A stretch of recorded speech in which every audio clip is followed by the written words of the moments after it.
My dear students, आज का विषय है existence of an integral basis. इस पर जाने से पहले हम एक थ्योरम करने जा रहे हैं। Let K be an algebraic number field of degree n over the field Q and OK denotes the ring of integers. So we show that there exists W1, W2, Wn from K such that कि OK इसका subset होगा। ठीक है, ये हमारा आज का target है। प्रूफ हम एक बेसिस लेट कर रहे हैं W1, W2, Wn be a basis of K over Q। Okay, अब कुछ चीजें हम धीरे धीरे तक गिवन है हमारे को कि Wi जो K से बिलोंग करता है कैसा होगा, इज एन algebraic number.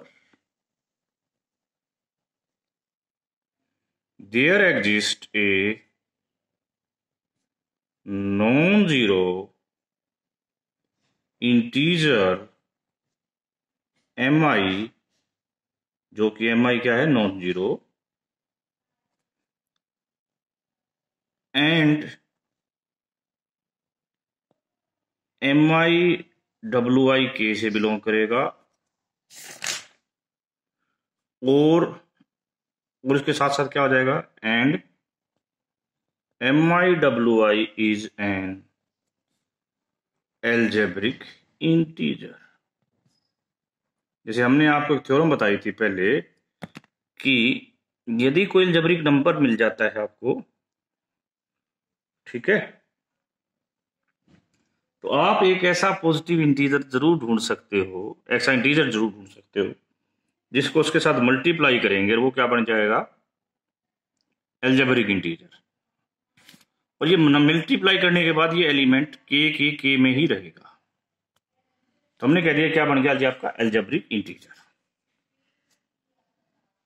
अब ये कह सकते हो कि ये अलजेब्रिक इंटीजर बन गया तो किस में हो जाएगा, रिंग ऑफ अलजेब्रिक इंटीजर। इसका मतलब क्या हुआ, देयरफॉर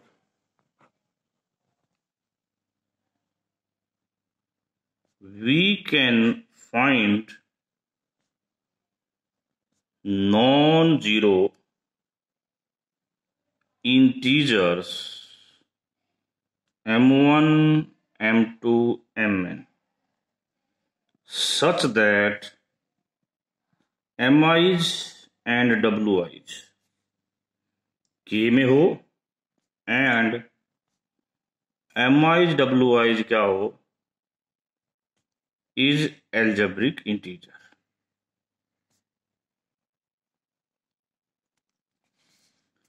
अब जो ये ऊपर वाला बेसिस था, इस पहले एलिमेंट को m1 से मल्टीप्लाई कर दिया, दूसरे को m2 से कर दिया, इसको mn से कर दिया।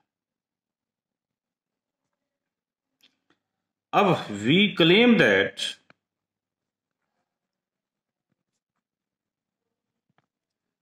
Is linear independent over Q।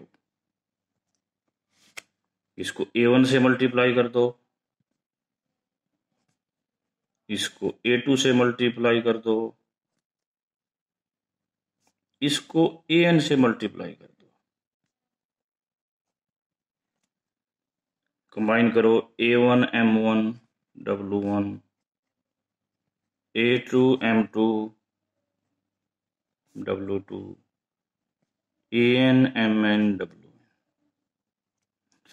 देखिए ये जो नंबर था ना, ये इंटीजर था, और ये जो है ये सारे रैशनल हैं, तो अल्टीमेटली ये रैशनल होंगे।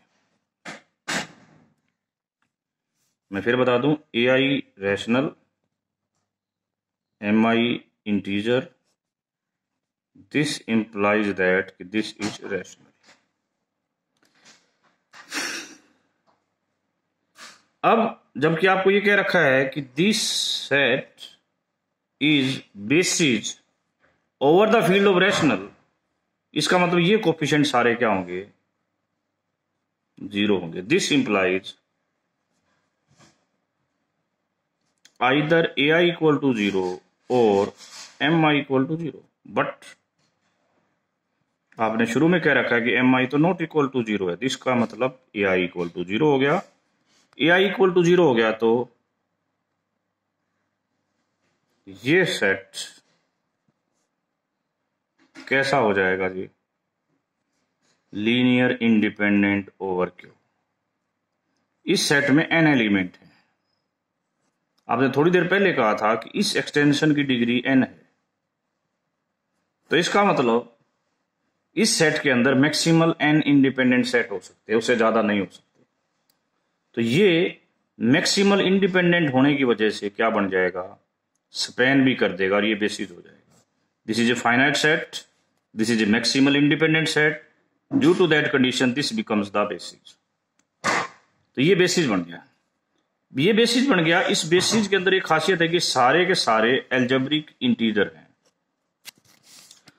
जब हमने यहां लिया था तब हमारे को ये गारंटी नहीं थी कि दे आर एल्जेब्रिक इंटीजर। अब हमारे को ये गारंटी हो गई है कि they are all algebraic integer, यानी कि अब हम आगे से किसी भी एल्जेब्रिक नंबर फील्ड के को लेते हैं ओवर क्यू जिसकी डिग्री n है, तो उसका एक बेसिस हम ऐसा जरूर ढूंढ सकते हैं जिसकी सारे नंबर एल्जेब्रिक इंटीजर हों। ओके, तो विदाउट लॉस ऑफ जनरलिटी अब हम we assume that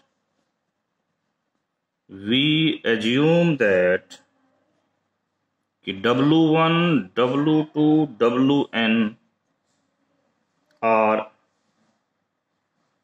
algebraic integers. Clear? What it means? Or it means there exists a basis of k over q whose elements are algebraic integers, जिसके elements algebraic integers होंगे। We now define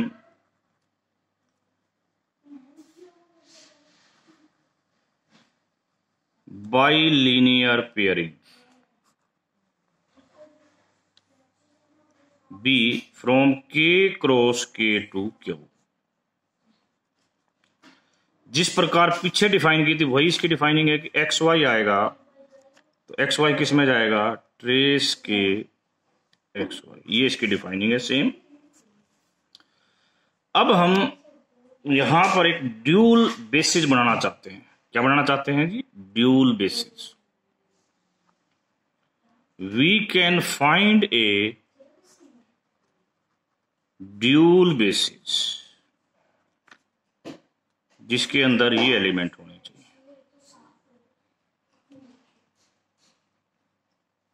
क्या खासियत है इनके अंदर, यदि हम dual basis,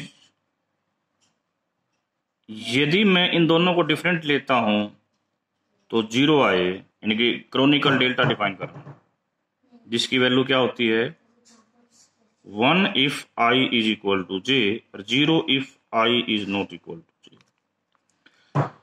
हम देखो B इस टेक्निक से अपनाया गया है और इस टेक्निक का यूज करते हुए हमें एक ऐसा dual basis, we can find a dual basis.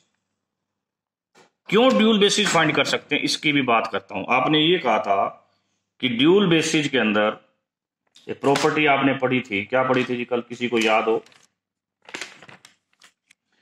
हाँ जी, कि जो मैट्रिक्स बनती है हमारी वो ऑलवेज क्या होती है जी, नॉन डीजर्नेट। जो बात हम कह रहे थे ना कि ड्यूल बेसिस नॉन डीजर्नेट है। नॉन डीजर्नेट का मतलब मैट्रिक्स जो एसोसिएटिव होती है वो क्या होती है, नॉन सिंगुलर। चाहे हम बेसिस को बेशक बदल लें, तो इसका मतलब हम बेसिस को बदलते बदलते बदलते बदलते रहेंगे, हम बदल सकते हैं। अब हम ऐसे बेसिस लेना चाहते हैं कि W1 तो ऐसा हो जो सिर्फ W1 के साथ, तो जो आपकी आंसर निकले ट्रेस का वो 1 दे, बाकियों के साथ 0 दे। तो फिर मैं बोल रहा हूं, आपने कहा कि ये नॉन डीजनरेट है। इस नॉन डीजनरेट की प्रॉपर्टी के साथ हम कह सकते हैं कि हम यहां पर एक ऐसा ड्यूल बेसिस फाइंड कर सकते हैं जिसके पास ये प्रॉपर्टी हो। तो ये एक न्यू बेसिस हो गया किसका, K ओवर Q का। एक बेसिस ये था। अब दोनों बेसिस के बीच में खासियत क्या है, ये बेसिस और ये बेसिस दोनों आपस में इस प्रकार की प्रॉपर्टी रखते हैं। ओके, अब इस बेसिस का कोई भी एलिमेंट लोगे वो इनका लीनियर कॉम्बिनेशन लिखा जाएगा। हमने ये ऐसे लिख दिया, और ये सारे कोफिशिएंट रैशनल होंगे। अभी अभी आपको पता है कि डेल आई जे क्या आएगा। देखो इसके आधार पर, ये तो अभी मैंने बताया ना, डिफाइन किया आपने ट्रेस। डेल का मतलब है जी ये BWI ये, और इसका मतलब है ट्रेस ऑफ के इन दोनों की प्रोडक्ट।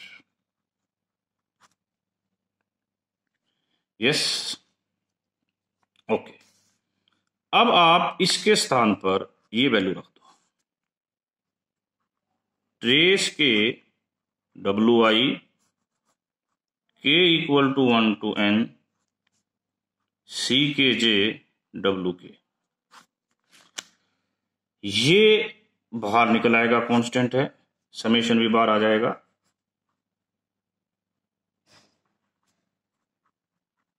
अंदर बच जाएगा ट्रेस के WI WK। ठीक है, ओके। हम इस कंसेप्ट पर पहुंच गए हैं। आगे चल के इसको हम एक मैट्रिक्स डिफाइन कर रहे हैं जिसका नाम है जी, क्या नाम है, CIJ। एक और मैट्रिक्स हम डिफाइन कर रहे हैं, ये जो बनी है इससे। ठीक है,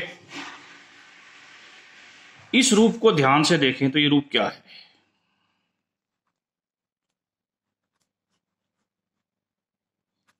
ये एलिमेंट है जी आपका IKth,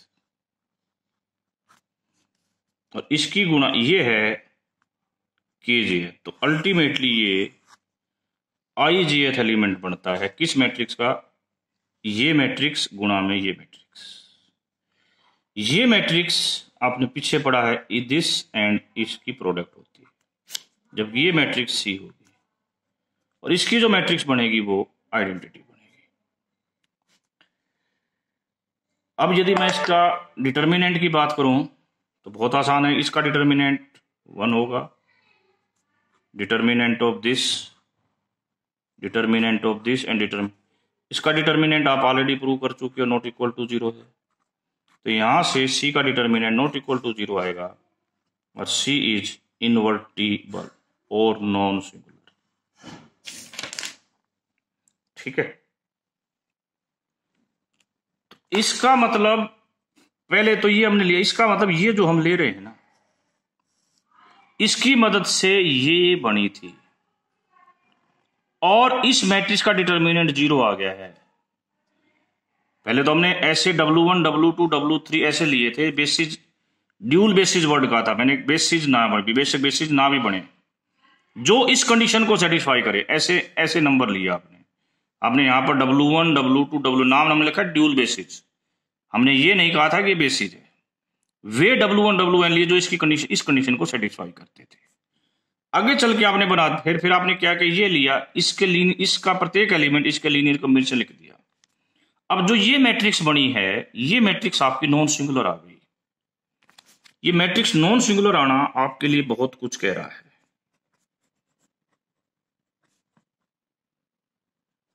this is very big ये जो था एक सेट था जो कि एक बेसिस था,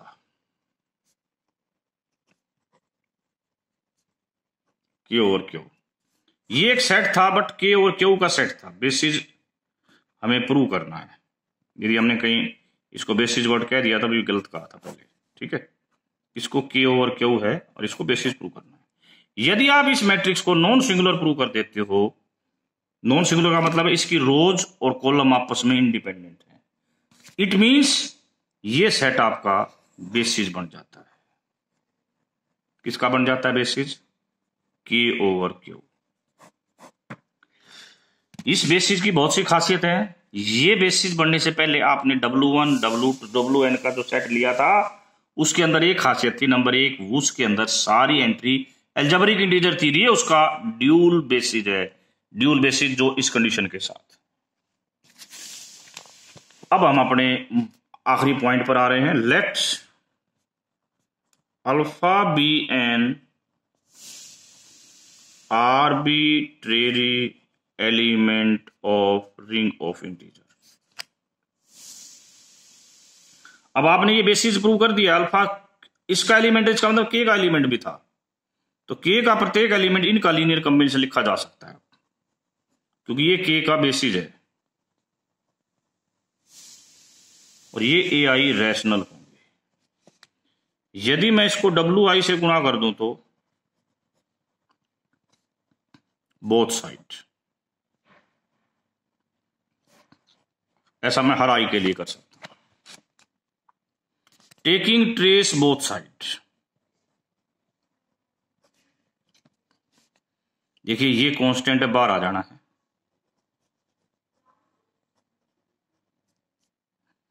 ट्रेस केवल इस पर रहनी है।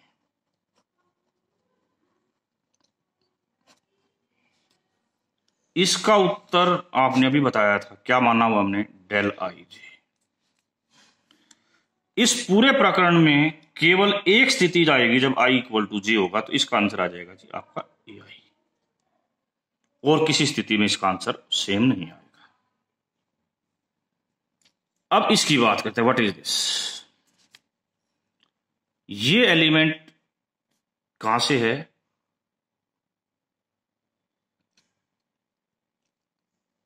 ये एक बहुत बड़ा क्वेश्चन है, ये कहां से है?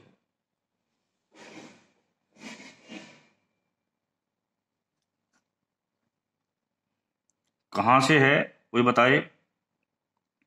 अल्फा आपने क्या लिया है? इस सेट का एलिमेंट, ठीक है, अलजेब्रिक इंटीजर, ठीक है। अल्फा क्या लिया आपने? Algebraic integer. अगली प्रॉपर्टी,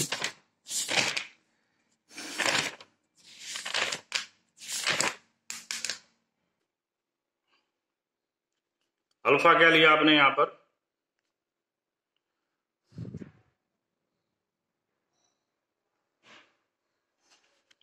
अल्फा आपके पास एक अलजेब्रिक इंटीजर था,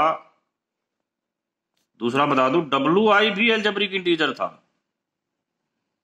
इन दोनों अलजेब्रिक इंटीजर की प्रोडक्ट अलजेब्रिक इंटीजर होगा, तो ये भी अलजेब्रिक इंटीजर हो गया, ठीक है। अलजेब्रिक इंटीजर होने के कारण इसकी जो ट्रेस होगी उसकी गारंटी है कि दैट शुड बी इंटीजर। इसका मतलब हमारे पास गारंटी है कि this A I should be integer for all I. यहां से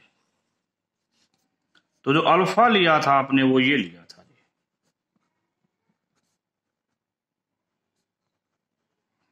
जहां पर ये एलिमेंट इंटीजर है, तो हम ये कह सकते हैं कि अल्फा किस में बिलोंग करेगा? Integer into W1 star. यहां भी कोई इंटीजर हो, ये जो सेट बनेगा इसका पक्का एलिमेंट होगा।